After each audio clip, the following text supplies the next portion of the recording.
আমার হাজব্যান্ড আমাকে পেটায়, মারে, প্রতিদিন টর্চার করে। আমাকে আমার বাবার বাড়ির লোকের সাথে একদম সম্পর্ক রাখতে দেয় না। আমাকে আমার শ্বশুরবাড়ির লোকজন চাকরের মতো দিনরাত খাটায়। অথচ আমার হাজব্যান্ড তাদের বিপক্ষে একটা শব্দ উচ্চারণ করে না। সবসময় আমাকেই মানসিকভাবে প্রেশার দেয়। বলে কি জানেন? মানিয়ে নাও, মানিয়ে নাও, মানিয়ে নাও। কিন্তু মানিয়ে নেওয়ার ক্ষেত্রে তার কোনো প্রচেষ্টাই নেই। সে শুধু বসে বসে তামাশা দেখে। আমি যে দিনরাত চাকরের মতো খাটি এটা তার চোখেই পড়ে না। আমার সাথে যদি হাজার কোটি কোটি অন্যায়ও তার ফ্যামিলির লোকজন করে, তাতেও তার কোনো যায় আসে না। আমাকে যদি তার পরিবারের লোকজন মারেও, আমার গায়ে যদি আঘাতও করে, তাতেও তার বুকে এতটুকু বিধে না। ইনফ্যাক্ট সেও আমাকে মারধর করে প্রতিনিয়ত।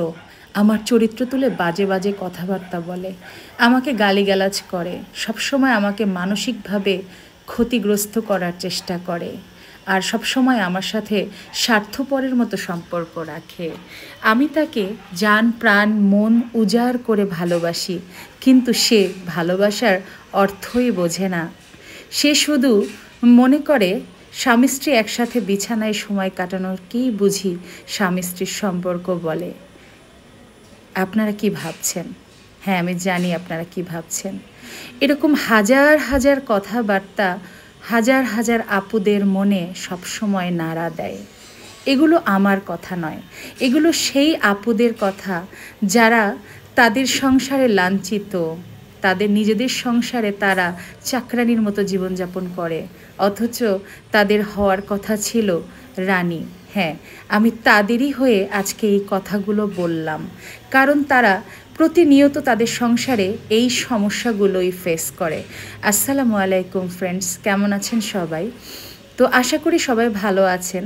তো আজকে আমি আমার ফ্যামিলিতে বা আমার সংসারে আমি কি কি রান্না করলাম সেগুলো আপনাদের সাথে শেয়ার করছি। তো আপনারা দেখতেই পেলেন যে সকাল থেকে আমি আমার হাজব্যান্ডকে আমার হাজব্যান্ডের যেহেতু পার্সোনাল ক্যামেরাম্যান আমি যেহেতু তার একদম বন্ধুর মতো, সো তার ছোট ছোট ক্লিপসগুলো সবসময় আমিই ক্যাপচার করি এবং সে আমাকে রান্নায় প্রচণ্ড পরিমাণ হেল্প করে। যেসব আপু ভাইয়াদের এই কষ্টগুলো, আপুদের বলবো যে আপুদের যে কষ্টগুলো হয়, এই কষ্টগুলো আলহামদুলিল্লাহ আমার সংসারে কখনোই আমাকে ফেস করতে হয় না। আমার হাজব্যান্ড আমার সংসারে আমার বন্ধুর মতো। আমার মা বাবা, আমার পুরো পরিবারই বলতে পারেন আমার হাজব্যান্ড। আমার প্রতিটা কাজে সে আমাকে ছায়াসঙ্গীর মতো সাহায্য করে। এই যে দেখেন, আজকে আমি চিংড়ি ডাল বেটে আমি বড়া বানালাম, আমার হাজব্যান্ডের পছন্দের বড়া বানালাম। তারপর সে 2 পদের ডাল দিয়ে একটু ডালের ভর্তা খেতে চেয়েছে আমার কাছে, আর আমিও খুব ভালোবেসে তাকে ডালের ভর্তা বানিয়ে দিলাম। তো সবাই অবশ্যই কমেন্ট করে জানাবেন যে আমার রেসিপি দুটো কেমন হয়েছে, আর অবশ্যই আমাকে প্রতিদিন সবাই সাপোর্ট করবেন, আমার ভিডিওগুলো সময় করে দেখবেন। আমিও আপনাদের আইডিতে ইনশাল্লাহ ঘুরে আসবো। তো সবাই ভালো থাকবেন, সুস্থ থাকবেন। আল্লাহ হাফেজ, আসসালামু আলাইকুম, জাযাকাল্লাহ খাইর।